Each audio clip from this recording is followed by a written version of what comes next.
सभी बहन भाइयों को जय मसीह की। मेरा नाम अंजू है, मैं जमीतगढ़ से रहने वाली हूँ और मैं अपने जीवन की अद्भुत गवाही को बताने जा रही हूँ। प्रभु ने मुझे बेबी ब्लेसिंग के साथ कैसे मेरी शादी को 5 साल हो चुके हैं और मेरी 4 साल की बेटी है और हमारे परिवार में कोई बेटा नहीं था और मेरी जेठानी उस पर भी 4 बेटियां हैं और सारे बेटे की आशीष चाहते थे और वो बाबाओं के पास भी जाते थे और मेरे पति ने जो मतलब कि बाबाओं के पास गए, उसे बताया कि तुम्हें जादू टोना करना है, वो उसने किया और जोत बत्ती लाना भी शुरू किया है। डॉक्टरों के पास भी गए लेकिन कहीं से बेबी ब्लेसिंग नहीं हुई और तभी किसी बहन ने मुझे KMM चर्च के बारे में बताया और हम चर्च में गए।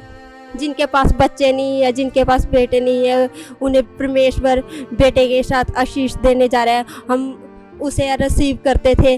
जिन बहन को बेबी नहीं है अपने पेट पे हाथ रखो। यीशु मसीह के नाम से जितने लोग ऑनलाइन देख रहे हैं, हर एक ब्लॉकेज खुले, हर बंधन टूटे, आप कंसीव करें यीशु मसीह के नाम से। परमेश्वर पर विश्वास था कि मुझे बेटा ही होगा और मुझे बेबी बॉय के साथ ब्लेस किया और आप देख सकते हो कि ये मेरे पास बेटा है और हम बहुत आनंदित और खुश हैं। मैं इस गवाही के लिए प्रभु यीशु मसीह का धन्यवाद करती हूँ। सभी भाई बहनों को जय मसीह।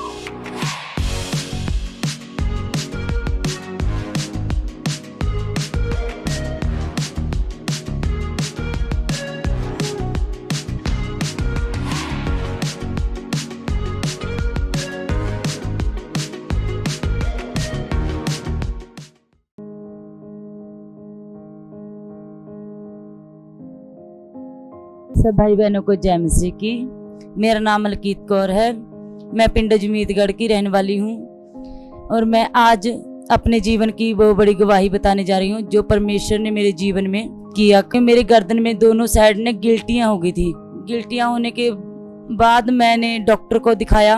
डॉक्टर के पास गई तो पिंड वाले डॉक्टर के पास गई तो पिंड वाले डॉक्टर ने कहा दवाइयाँ दी, दवाइयों से आराम नहीं मिला। तो मैं शहर गई, शहर से मैं दवाई लेके आई और डॉक्टर ने टेस्ट लिए।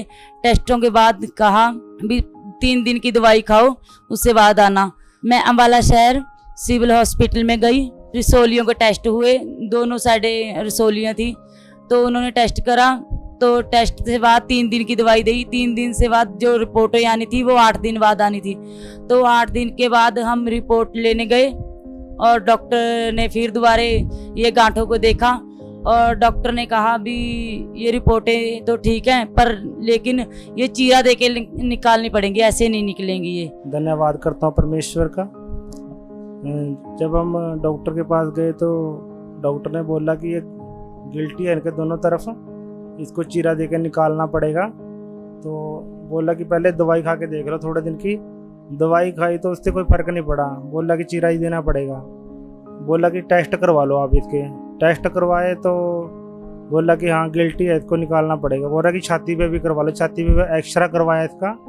एक्सरा करवाने के बाद बोला कि कल आना आप। हम गए नहीं डॉक्टर के पास तो हम सीधे अपना चर्च में गए। चर्च पे पास्टर कंचन मित्तल जी प्रेयर कर रहे थे कि जिनकी जो गांठियाँ गिल्टियाँ वो जा रही हैं, इन्होंने विश्वास के साथ ग्रहण किया। अपने पेट पे हाथ रखो, जहाँ भी आपको गांठें हैं, जहाँ भी आपको रसोलियाँ है, हाथ रखो उस जगह पर। मैं इसी समय उन रसोलियों को कमांड करती हूँ, मेरे लोगों की लाइफ से निकल जाए यीशु के नाम। और ये आत्मा में भर गए। इन्होंने जब उसके बाद प्रेयर के बाद चेक किया कि दोनों गिल्टियाँ गायब हो चुकी थी और बाद में देखा कि घर आए देखा कि सभी गिल्टियाँ तो गायब है। मेरे को भी बोला कि मेरी गिल्टियाँ गायब होगी। मैं कहा धन्यवाद प्रभु का। मैं कहा विश्वास के साथ सब कुछ हो सकता है और हम चर्च में बने रहे और लगातार संगति में बने रहे। सचमुच परमेश्वर का धन्यवाद करते हैं और पास्टर कंचन मित्तल जी का धन्यवाद करते हैं जिनके द्वारा प्रार्थना के द्वारा ये गिल्टी गायब हुई। परमेश्वर का भी धन्यवाद करते हैं। सारी आदर महिमा जलाल यीशु मसीह को देते हैं। सबको जय मसीह। आज जो भी मेरी गवाही को देख रहे हैं, जैसे मेरी गांठें गई वैसे आपकी भी जाएंगी पिता परमेश्वर यीशु मसीह के नाम से। सब भाई बहनों को जय मसीह की।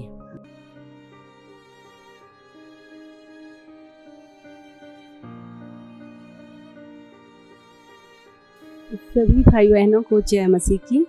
मेरा नाम बलविंदर कौर है और मैं डिफेंस कॉलोनी की रहने वाली हूँ। आज मैं आप सबके सामने अपने जीवन की अद्भुत गवाही पेश करने जा रही हूँ कि कैसे परमेश्वर ने मेरे जीवन में अद्भुत काम किए और कैसे परमेश्वर ने मुझे बहुत सारी बीमारियों से आज़ाद किया। मैं आप सबको बताना चाहती हूँ कि जब से मेरी मैरिज हुई तकरीबन 2007 में, तब से लेके 2019 तक मेरी लाइफ में बहुत सारी प्रॉब्लम्स आई। हमारे घर में बहुत सारा लड़ाई झगड़ा होता था। मैं इतनी बीमार रहती थी कि हर रोज़ मेरे को मेडिसिन खानी पड़ती थी। इन्हीं प्रॉब्लम्स की वजह से मुझे सर्वाइकल हो गया था, माइग्रेन हो गया था और मेरे को चक्कर आते थे। यहाँ तक कि मैं अकेले अगर कुछ थोड़ा बहुत भी दूर जाना पड़े तो मैं जा नहीं पाती थी, मेरे साथ किसी न किसी को जाना पड़ता था।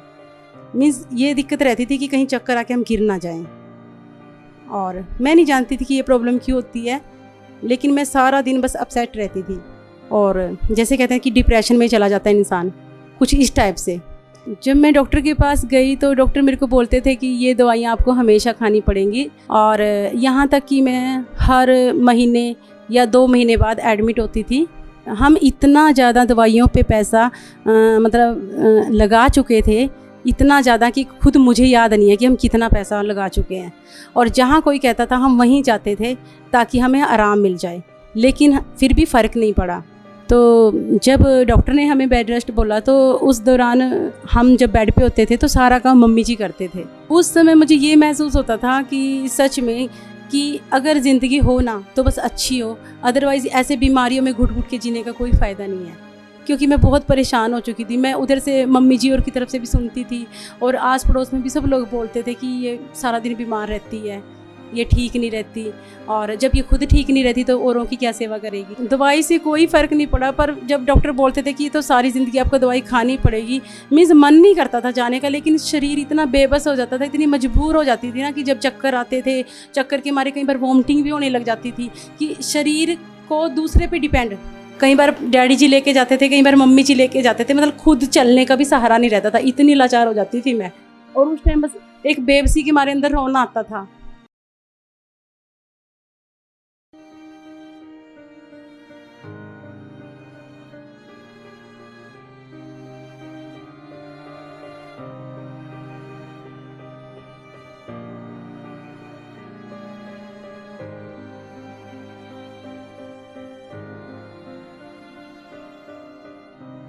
और ये रहता था कि ये हालत मेरी ऐसी है कि क्यों मैं ऐसा, कि सारी बीमारियां मुझे ही लग गई हैं कि कहीं ना कहीं तो इसका सॉल्यूशन हो कोई, और मतलब मैं कभी ठीक हो भी पाऊंगी या नहीं। कम से कम 16 साल मेरे साथ ऐसा होता रहा। और मेरी जब मैरिज के 4 साल बाद मेरी बेटी हुई, और जब मेरी बेटी हुई तो मेरी बेटी भी सेम यही प्रॉब्लम जो मुझे थी सेम मेरे बच्चे को भी थी। वो भी बीमार रहती थी, बच्चे को दूध नहीं पचता था, दूध जैसे वो फीड लेती थी वो पचता नहीं था, एकदम से वॉमिटिंग कर देती थी। इसके चलते जब मैं इतनी डिप्रेशन में आ चुकी थी, कई बार तो मन में सुसाइड करने का भी आया कि ऐसी लाइफ जीने से तो अच्छा कि इंसान सुसाइड कर ले। लेकिन जब मैं अपने बच्चे की तरफ देखती थी तो फिर मैं सोचती थी कि नहीं, अगर मैं ही कुछ कर जाऊंगी या मैं ही नहीं इसके साथ रहूंगी तो फिर इसको कौन देखेगा। सिर्फ मैं अपने बच्चे का सोच सोच के एक एक दिन काटती रही। मेरे को एक दिन बड़े वाली सिस्टर आई मेरे घर पे और उन्होंने मुझे सोनोली चर्च के बारे में बताया। हाँ जी, तो उसने मुझे बताया कि मैं अभी 2 महीने से जुड़ी हूँ वहाँ पे चर्च में, और मैंने देखा कि वहाँ पे लोग ठीक हो रहे हैं और अपनी बीमारियों से आज़ाद हो रहे हैं। बीमारी चाहे कोई भी हो, हर प्रकार की बीमारियों से आज़ाद हो रहे हैं। और तू मेरे साथ चर्च चल, और जब तू चर्च जाएगी तो देखना वहाँ पे प्रभु के बड़े बड़े काम और अद्भुत गवाहियाँ, और जब तू उनको देखेगी और सुनेगी तो तू भी चंगी हो जाएगी। और ऐसा सुन के फिर मेरे मन में थोड़ा सा ना, मतलब मैं नहीं जानती वो जो खुशी की लहर थी एक ही दम से, जब तक मैंने उसको मतलब प्रभु के बारे में जाना नहीं था, लेकिन पता नहीं क्यों सुन के एकदम से मेरे को इतना अच्छा लगा। मैंने उसे उसी टाइम बोला कि चल तू मेरे को चर्च लेके चल। और मैं पहली बार थर्सडे की मीटिंग में, उस टाइम शाम को मीटिंग होती थी, थर्सडे की मीटिंग में मैं गई और जब मम्मा का मैंने प्रचार सुना मुझे मतलब बहुत अच्छा लगा, मुझे बहुत शांति मिली। और जब मैंने लोगों की गवाहियाँ सुनी तो मेरे अंदर भी एक आशा आई कि हाँ, जब ये ठीक हो सकते हैं तो मैं भी ठीक हो सकती हूँ। मैं लगातार संगति में बनी रही और जैसा कि मतलब प्रभु की दासी कहती थी कि जब हम प्रभु के वचन में चलते हैं, उसकी आज्ञाकारिता में चलते हैं तो हम अपनी चंगाई को पाते हैं। मेरे साथ ठीक वैसा ही हुआ, जैसे मैंने प्रभु पे अपना मैं जैसे विश्वास किया और मैंने वहाँ पे प्रभु के अद्भुत काम देखे और मुझे सारी बीमारियों से और उस दुष्ट आत्मा से जिसने मेरे को सारी उम्र परेशान रखा, बीमार रखा, तकलीफ़ में रखा, उससे मुझे आज़ाद किया। तो अब मेरे को 4 साल हो गए हैं, अब मैं अपनी हर एक बीमारी से आज़ाद हूँ और मैं प्रभु की दया से चंगी हो चुकी हूँ।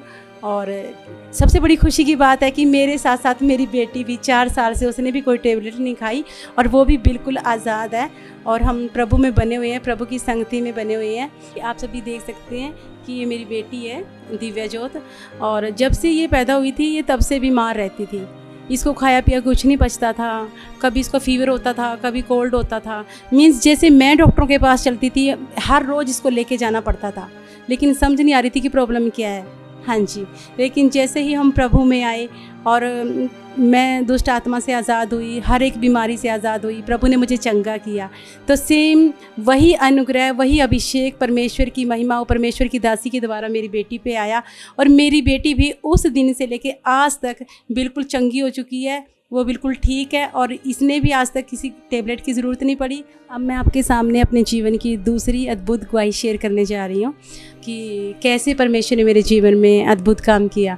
मेरे को 3-4 साल से मिट्टी और पुट्टी और कच्चे चावल खाने की मतलब एक तरह से कह सकते हैं कि हैबिट बन चुकी थी। मैं इसे छोड़ना चाहती थी लेकिन छोड़ नहीं पा रही थी और काफ़ी टाइम हो गया ऐसे ही। और जब मैं ऐसे खाती थी तो कई बार मेरी बेटी भी बोलती थी कि मम्मा आप मिट्टी खाते हो, रहने दो, मतलब ये गलत चीज़ होती है। तो उसे जब मैं सुनती थी तो मुझे आता था कि मैं छोड़ दूं और मैंने कोशिश भी की 3-4 बार छोड़ने की, लेकिन मैं छोड़ नहीं पाई।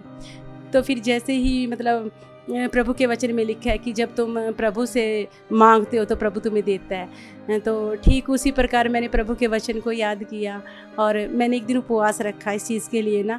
और उपवास रख के मैंने फिर उसमें प्रार्थना की घुटनों पे आके कि प्रभु हमसे तो नहीं हो सकता, लेकिन परमेश्वर आपकी सामर्थ्य के द्वारा सब कुछ हो सकता है।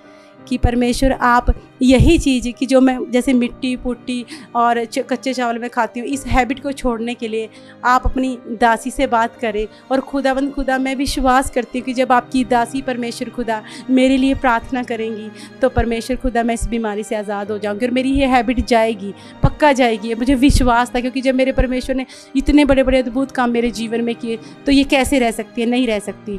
तो ठीक ऐसे ही हुआ जब मैंने उस उपवास के साथ प्रार्थना की।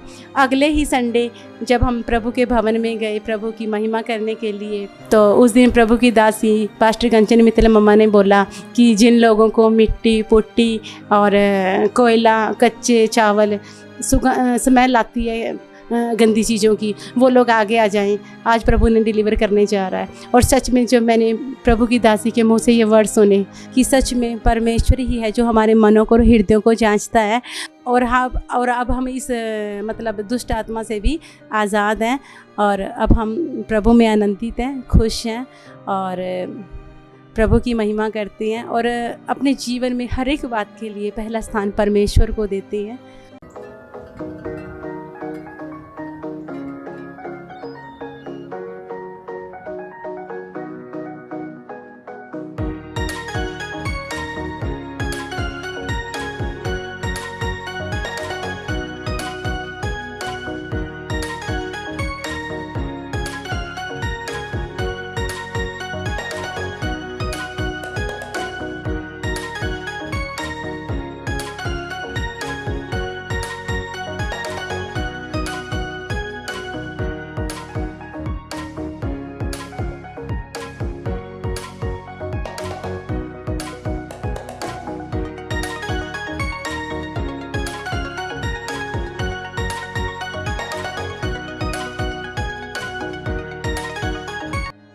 सभी भाई बहनों से कहना चाहूँगी कि सच में आप भी प्रभु को जानें और प्रभु की आज्ञाओं को मानें, क्योंकि जब हम प्रभु की आज्ञा को मानते हैं तो सच में परमेश्वर कुछ भी भली वस्तु हमसे दूर नहीं रखता, वो हमारे जीवन में हमें मुहैया कराता है।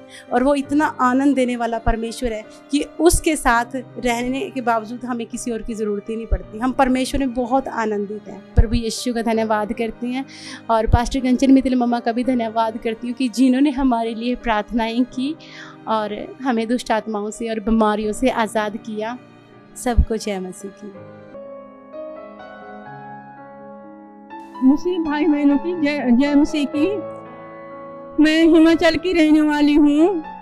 मेरे को 1 महीना कुछ दिन हो गए आए हुए को, 1 साल हो गया था। मेरी दोनों गोड्डों में दर्द होता है, दोनों घुटनों में दर्द होता था। और मैं आपका मैं धन्यवाद करती हूँ, प्रभु आपका धन्यवाद करती हूँ कंचन मित्तल का। मेरे ऊपर प्रार्थना लगाई, मैं बिल्कुल ठीक हो गई। और दूसरी गवाही है पे मेरी छाती में दर्द होता था, मैं बाथरूम करती थी तो मेरा दिल बाहर पड़ जाता था, ऐसा होता था ना। फिर कंचन मित्तल ने प्रार्थना लगाई, मेरे सिर पर हाथ रखा, वो मैं बिल्कुल ठीक हो गई। कौन है? हाँ? कौन है? आउट! छोड़! The name of Jesus. क्या करना है यहाँ पे? हाँ? क्या करना है?